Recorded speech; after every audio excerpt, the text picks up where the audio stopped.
Very very good morning.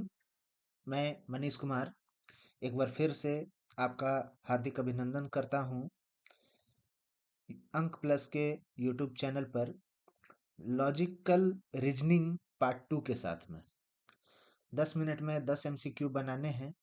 तो हम लोग बिना टाइम वेस्ट किए आगे बढ़ते हैं। लॉजिकल रीजनिंग पार्ट 2 ये आपको जितने भी कम्पिटिटिव एग्जामिनेशंस हैं, SSC, banking, railway, CBSE, UPSC, सारे कम्पिटिटिव एग्जाम में आपको हेल्पफुल होंगे। बिना टाइम वेस्ट किए पहले सवाल की ओर देखते हैं। In a code language, day of rest is written as पर दिन सेस। Rest after work is written as पर फिन टीडीएस। All day work is written as din fin mls. What is the code for the word after in this language? जब यहाँ code after का पूछ रहा है तो आपको ये देखना है कि डे ऑफ रेस्ट में आफ्टर तो है ही नहीं, उसको इग्नोर कीजिए। रेस्ट आफ्टर वर्क में देखिए पर फिन टीडीएस लिख रहा है और ऑल डे वर्क जो है वो लिख रहा है दिन फिन एमएलएस। तो यहाँ पे सॉरी, यहाँ पे आपको ये चेक करना है कि आफ्टर के लिए क्या लिखा है। तो आप एक एक करके सबको चेक कीजिए। डे ऑफ रेस्ट में पर दिन शेष है, और और रेस्ट आफ्टर वर्क में भी पर फिन टीडीएस है, यानी कि रेस्ट के लिए पर हो गया, रेस्ट के लिए पर हो गया, क्योंकि देखिए दोनों में कॉमन रेस्ट है और दोनों में कॉमन पर है, तो रेस्ट के लिए पर हो गया। उसके बाद यदि हम लोग रेस्ट आफ्टर वर्क में पर फिन टीडीएस को देखते हैं और ऑल डे वर्क में हम लोग दिन फिन एमएलएस को देखते हैं, तो यहाँ पे वर्क के लिए हमारे पास एफ आई एन फिन जो है वो कॉमन हो गया। तो रेस्ट आफ्टर वर्क में रेस्ट के लिए पर है और वर्क के लिए फिन है, तो आफ्टर के लिए क्या बचेगा? टी डी एस बचेगा। Option number C. सॉरी, यहाँ पे ये डायग्राम बनाना है आपको। ये डायग्राम आप बना करके एक बार देख सकते हैं। P इंटू क्यू का मतलब है P is brother of Q। P क्या है? Q का भाई है। Q divided by R is equal to Q is mother of R। तो इस हिसाब से हम लोग क्या बोलेंगे? R जो है वो P का भांजा हुआ, क्योंकि P की बहन है Q, और Q का बेटा या बेटी जो भी है वो R होगा। अब R माइनस S का मतलब है R is wife of S। R जो है S की वाइफ है। इसका मतलब है कि R जो है वो Q की बेटी है और S की वाइफ भी है। S प्लस T का मतलब है T जो है वो S के हस्बैंड। S प्लस T का मतलब है S is the son of T, यानी कि T जो है वो S के क्या पापा भी हो सकते हैं, मम्मी भी हो सकती हैं। तो इन हिसाब से हम लोग यदि इसके डायग्राम को बनाएं और एक एक करके यदि हम इसके डायग्राम को बनाना शुरू करें, तो डायग्राम के हिसाब से हमको दिखेगा कि आर जो है वो पी से कैसे रिलेट है, टी से, सॉरी, टी से कैसे रिलेटेड है।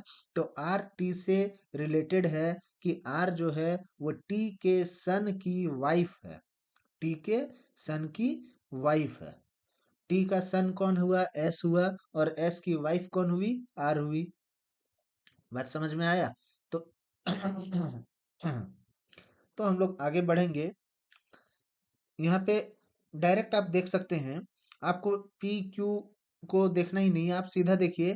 टी का वाइफ हुई एस, और एस के जो, सॉरी, टी का सन हुआ एस और एस की वाइफ हुई आर। तो आर कैसे रिलेट करता है टी से? Son's wife.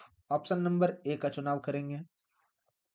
यहाँ पे देखिए, सबसे पहले ऐसे सीरीज में क्या करना होता है, ऐसे सीरीज को काउंट करना होता है कि इसमें टोटल कितने वर्ड्स हैं, सॉरी कितने अल्फाबेट हैं या कितने लेटर हैं।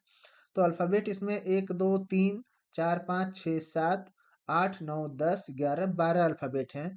तो 12 अल्फाबेट को आप तीन तीन करके चार हिस्से में डिवाइड कर सकते हैं या चार चार करके तीन हिस्से में डिवाइड कर सकते हैं। तो आप सबसे पहले इसको तीन तीन के हिस्से में डिवाइड कीजिए और तीन तीन के हिस्से में डिवाइड करके आप इसको ऑब्जर्व कीजिए कि कौन सा ऑप्शन इस पे करेक्ट ऑप्शन बैठ रहा है। तो आप देखिए जब तीन तीन के हिस्से में डिवाइड करेंगे तो पहला में जी आया, दूसरे में एच आया, तीसरे में जो फिल इन द ब्लैंक है वहां पे आप फर्स्ट ऑप्शन के हिसाब से एच डालेंगे तो GHH। सेकंड जो ट्रिपलेट होगा उस पे भी GHH, उसके बाद फिर से GHH और उसके बाद फिर से GHH। ऑप्शन नंबर ए का चुनाव हमारा बिल्कुल परफेक्ट चुनाव होगा। ऑप्शन नंबर ए के साथ हम लोग आगे बढ़ेंगे। तीन तीन करके इसको डिवाइड करना है, चार पार्ट में इसको डिवाइड करना है। यहाँ पे हम लोग क्या करेंगे, यहाँ पे हम लोग देखेंगे CXGZ से FUJW कैसे रिलेट कर रहा है। देखिए आप कहीं में +1 हो रहा है, +2 हो रहा है, कहीं में -2 हो रहा है, कहीं में फिर से +2 होगा, कहीं -2 होगा या +1 -1 होगा। आप इसको देखते जाइए और देखते देखते आपको एक आंसर मिल जाएगा LOPQ। Option number B, option number second का चुनाव करेंगे, LOPQ। सेम इसी तरीके से मैंने आपको इंग्लिश का भी कुछ MCQ बताया है। आप यदि चाहें तो हमारे इंग्लिश MCQs को भी देख सकते हैं, वो आपके लिए बहुत बहुत बहुत ही ज़्यादा बेनिफिशियल साबित होगा। यहाँ पे सिमिलर क्वेश्चन है, ऐसा ही क्वेश्चन मैंने अभी कुछ देर पहले आपको बताया था। उस पे 12 अल्फ़ाबेट थे, तो हमने उसे 4 पार्ट में 3-3 करके डिवाइड किया। अब इस पे देखिए टोटल कितने अल्फ़ाबेट हैं, 1 2 3 4 5 6 7 8 9 10 11 12 13 14 15 16 17 18 19 20 21। टोटल यहाँ पे 21 अल्फ़ाबेट हैं। तो या तो इनको 3 3 3 3 3 में डिवाइड करके 7 पार्ट में डिवाइड कीजिए या तो 7 7 7 7 करके 3 पार्ट में डिवाइड कीजिए। क्योंकि 21 को हम लोग 2 ही पार्ट में डिवाइड कर सकते हैं, या तो 3 या तो 7 into 3। तो देखिए आप यदि ऑप्शन के हिसाब से जाइएगा तो आपको यहाँ पे 7 7 7 के 3 पार्ट होते हुए दिख रहे होंगे और ऑप्शन नंबर डी का चुनाव जो होगा वो बिल्कुल ही परफेक्ट चुनाव होगा। आप 7 7 7 के ग्रुप को बना करके 3 ग्रुप में इसे डिवाइड करेंगे और आप चेक करेंगे तो 7 का जो ग्रुप होगा वो आपका परफेक्ट ग्रुप बनेगा, ऑप्शन नंबर डी। अगला सवाल है, डेंटिस्ट जो दांत के डॉक्टर होते हैं वो तीत से रिलेटेड करते हैं। ऑर्थोपेडिशियन जो होते हैं वो बोन को रिलेट करते हैं। तो कार्डियोलॉजिस्ट किस चीज को रिलेट करेंगे। देन डेंटिस्ट हम लोग बोलते हैं जो दांत के डॉक्टर होते हैं, तीथ। ऑर्थोपेडिशियन हम लोग बोलते हैं जो हड्डी स्पेशलिस्ट होते हैं, इसलिए बोन। और कार्डियोलॉजिस्ट हम लोग उन डॉक्टर को बोलते हैं जो डॉक्टर हार्ट स्पेशलिस्ट होते हैं, यानी कि ऑप्शन नंबर बी, यानी कि सेकंड ऑप्शन, यानी कि हार्ट, यानी कि दिल, यानी कि ये हमारे बॉडी का, आपके बॉडी का वो पार्ट जिसमें हमारा यूट्यूब चैनल बहुत अच्छे से, बहुत सुकून के साथ में विराजमान कर रहा है। अंक प्लस ये आपका अपना ऑनलाइन प्लेटफॉर्म है जो आपके दिलों में, आपके हार्ट में हमेशा हमेशा के लिए बैठ गया है। ये वही जवाब होगा, heart. Pointing to a boy, a girl said, his mother is the only sister of my father. लड़की कहती है, मेरे जो पिताजी हैं उनकी इकलौती बहन का वो बेटा है। कौन, जो सामने फोटो में दिख रहा है या जो सामने लड़का खड़ा है, वो लड़का मेरे पिताजी की इकलौती बहन का बेटा है। तो मेरे पिताजी की इकलौती बहन का बेटा जो होगा वो मेरा कौन लगेगा? तो वो मेरा कजन लगेगा, मेरा फुफेरा भाई लगेगा, मेरा कजन होगा। बोले तो second option, option number B. यहाँ पे देखिए, यहाँ पे गजब का आपके साथ में एक जबरदस्त ऑप्शन दिया गया है। आपको देखिए, आप क्वेश्चन को पढ़ें, क्वेश्चन में आपको समझ में आ गया है कि ये मिरर इमेज पूछ रहा है। एमएन जो है वो एक मिरर बनाया हुआ है, उस मिरर का मिरर इमेज के बारे में बात कर रहा है।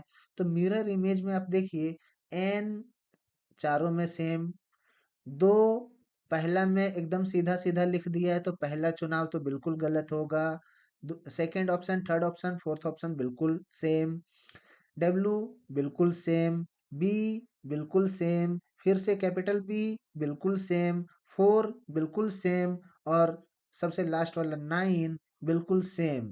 और उसमें आप देखिए, जो सेकंड लास्ट में नाइन लिखा हुआ है, ये नाइन आपको सेकंड ऑप्शन और फोर्थ ऑप्शन में एकदम ओरिजिनल परफेक्ट लिखा हुआ है, जो कि मिरर इमेज नहीं हो सकता है।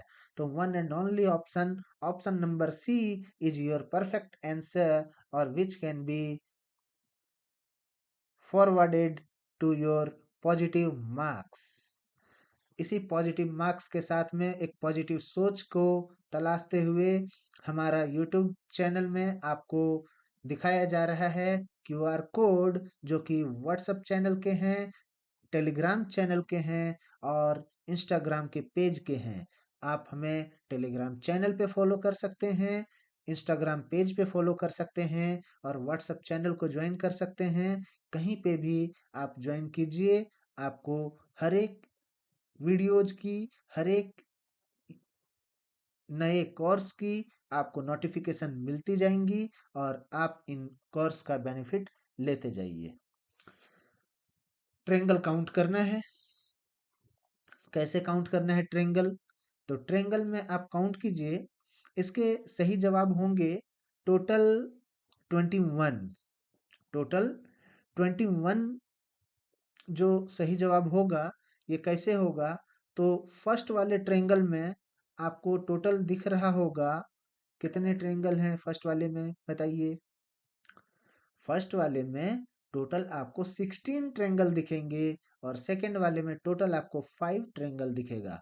आप इसको काउंट कीजिए और काउंट करके मुझे बताइए, क्या आपको ये दिख रहा है? 16 और 5, फर्स्ट वाले में 16 ट्रायंगल और सेकंड वाले में 5 ट्रायंगल, और कैसे दिख रहा है इसे भी आप हमें बताएंगे और हम लोग आगे बढ़ेंगे। इसका जवाब 21 ट्रायंगल है और ये आपको खुद ढूंढना है। और पहले वाले में से 16, दूसरे वाले में 5। स्टेटमेंट कहता है, petrol price have gone up during the past few weeks. पिछले कुछ सप्ताह से पेट्रोल का प्राइस जो है वो बहुत ही ज्यादा होने चला है। यहाँ पे क्या एक्शन लिया जा सकता है? क्या पहला एक्शन है, government should set up an expert committee to study the trend of prices. Government को एक एक्सपर्ट कमिटी सेट करना चाहिए। एक्सपर्ट कमिटी के पास में जा करके ये बताना चाहिए कि क्या रीजन है भैया, इतना पेट्रोल का प्राइस हाई क्यों जा रहा है, इसको स्टडी कीजिए। बिल्कुल गवर्नमेंट को करना चाहिए, एक एक्सपर्ट कमिटी सेटअप करना चाहिए ताकि वो स्टडी कर सकें ट्रेंड को। Government should immediately reduce taxes on petrol. Immediately कोई काम होता है क्या? इमीडिएटली कोई काम होता है क्या? नहीं होता है। सेकंड ऑप्शन नहीं होगा। जहां कहीं भी दिखे इमीडिएटली, बिल्कुल एकदम 99% आप कंफर्म रहिए कि वो गलत ही होगा। अरे एक्सेप्शन तो कहीं भी हो सकता है, इसलिए मैंने 1% को छोड़ दिया।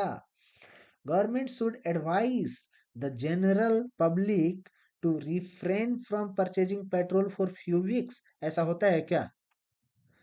रेट यदि महंगा हो जाए, यदि इन्फ्लेशन हाई हो जाए, तो गवर्नमेंट हमें एडवाइस करेगा कि आप एक काम कीजिए, पेट्रोल खरीदना बंद कर दीजिए कुछ सप्ताह के लिए। उसके बाद क्या ऑटोमेटिक दाम कम हो जाएगा? ऐसा थोड़ी होता है। तो सेकंड और थर्ड गलत है। पहला ऑप्शन बिल्कुल परफेक्ट होगा। ओनली वन के साथ हम लोग मूव करेंगे। ऑप्शन नंबर ए के साथ हम लोग मूव करेंगे। Thank you. आपका दिन शुभ हो। और हमारे YouTube चैनल को देखने के बाद यदि आपको लगता है कि हमारा वीडियो आपके लिए बेनिफिशियल है, तो आप अपने दोस्तों से शेयर भी करें, लाइक करें, सब्सक्राइब करें और कुछ कमेंट करें। और हमारे वेबसाइट को विजिट करने के लिए दिए गए बार कोड को स्कैन करें। वेबसाइट के माध्यम से आप हमारे एप्लीकेशन को डाउनलोड कर सकते हैं। मोबाइल में एप्लीकेशन के माध्यम से आप पीडीएफ को भी एक्सेस कर सकते हैं। पीडीएफ टेलीग्राम पे भी एक्सेस हो जाएगा। आप पीडीएफ एक्सेस करने के लिए हमारे यूट्यूब चैनल, हमारे वेबसाइट से ऐप को डाउनलोड करें, प्ले स्टोर से ऐप को डाउनलोड करें। यदि आप आईफोन यूजर हैं तो ऐप स्टोर से भी आपको ऐप अवेलेबल हो जाएगा, माई इंस्टीट्यूट के नाम से। धन्यवाद।